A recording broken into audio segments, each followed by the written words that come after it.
教えてください。808 Maskman. Hey, what's up?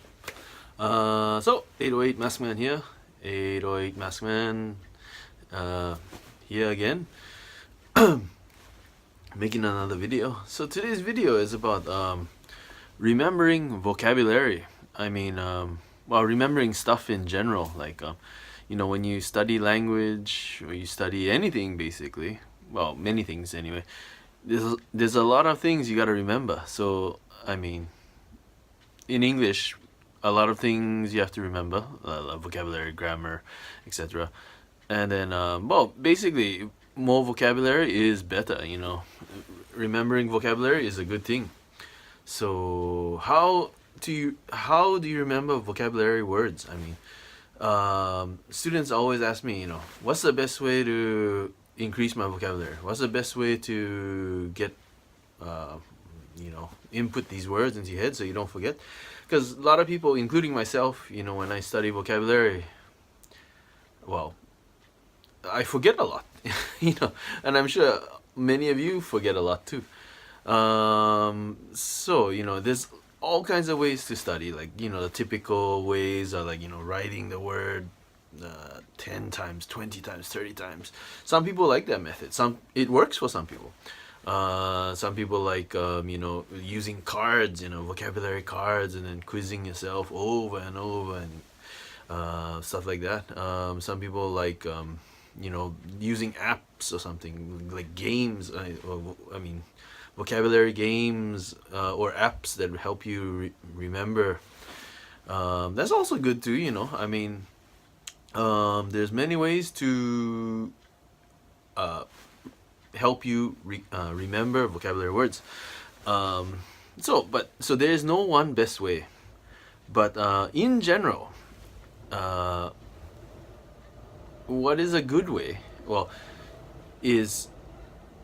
I'll give you this example. Once I heard this guy I respect. Anyway, his name is Kit Dale. Kit Dale he's like a jiu-jitsu champion. Now he's an actor or something. But anyway, Kit Dale said that you remember. I don't know where Kit Dale got this, but he got this from somewhere. But I remember from Kit Dale because he inspired me. So anyway, Kit Dale, this Australian guy, Australian grappler, he said that you remember best when you are emotionally he used the word aroused, but it's not my favorite. Excited, or you feel excited, basically, whether you feel excited for good reasons or bad reasons. Aroused means something like that, but anyway, you are excited about something. So, it could be good or bad reason. But anyway, when you are in this mode, this state that you are excited about something, you remember much better. You can remember a lot of things easier, like unbelievably easier. Like, try to think about one time in your life, something bad happened, or something good happened, something traumatic happened, or something shocking happened. I bet you can remember clearly what you were doing exactly at that moment. You can remember the sounds you hear. You can remember all kinds of stuff. Like, for example, when that earthquake happened in Tohoku, I can remember that day just like it was yesterday. I remember walking in the street, hearing the sound of the earthquake coming and the shaking and whatever. That's a traumatic event, but at that moment I could remember. I still can remember exactly what happened that time. So whatever. So what you gotta do is you gotta make the vocabulary, you gotta connect it and make it significant somehow. If you can make the vocabulary significant and connect it to something in your life, I'm sure you can remember it much easier. I'll give you another example. So, I had a class a few weeks ago, and then we were talking about this part of the brain, the hippocampus, and I didn't know, but actually hippocampus. Well, it's a part of the brain, but it's named after a seahorse. I mean, I didn't know that, but anyway, it's named after a seahorse, because I guess the hippocampus looks like a seahorse, and then and the I didn't know that. It's kind of weird too. The part of the brain is named after a seahorse, and also in Japanese it's kaiba, right? Kaiba is seahorse. So wow, it wasn't a negative thing. I didn't know that story. I didn't know the origin of hippocampus.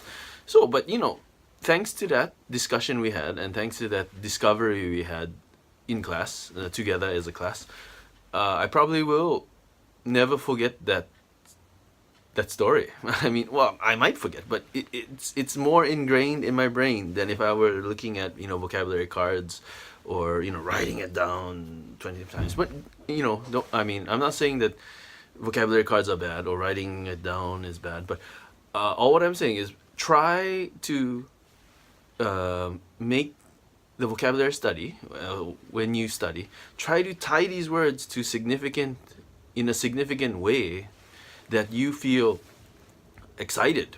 I mean, well, so basically, if you can tie it to something significant in your life that you were excited to, and just make an example, So like, for example, I was teaching some kids vocabulary words, and as you know, Fortnite is this really popular game nowadays, and a lot of kids love Fortnite.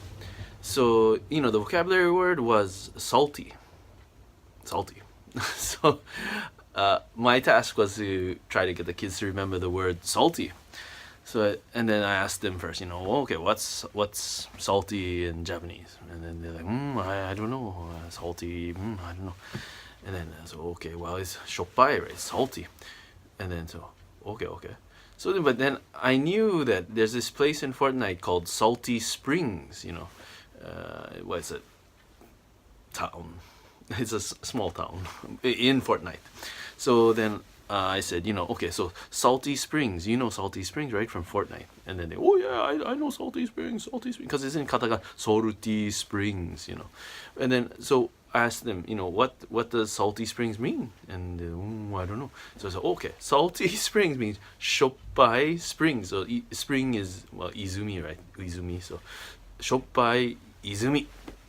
Salty Springs. And then, okay, Salty Springs. So then every time, I quiz, what's salty in Japanese? And then they can answer like this, shoppai springs, Salty Springs. So, I mean, they connected this vocabulary word with something in their lives that they get excited about, Fortnite, Salty Springs. And then, yeah, I'm pretty sure that they can remember that for a long time, more than, something like showing them the word and a picture of salt, and, that's not so exciting, but if you can connect it to something significant in your life or in whoever's life, for the person studying it, you can remember it much easier, I think. So what you gotta do is find those connections and find a way to make those connections. I'm sure your vocabulary will increase dramatically. So anyway, try it out. If you have any questions, comments, please drop them down below. Please write some comments if you want. And then thank you for watching. Please, if you like this video, thumbs up. If you didn't like this video, thumbs down. And then, I look forward to seeing you again, hopefully. And thank you for watching. Aloha, mahalo, see you.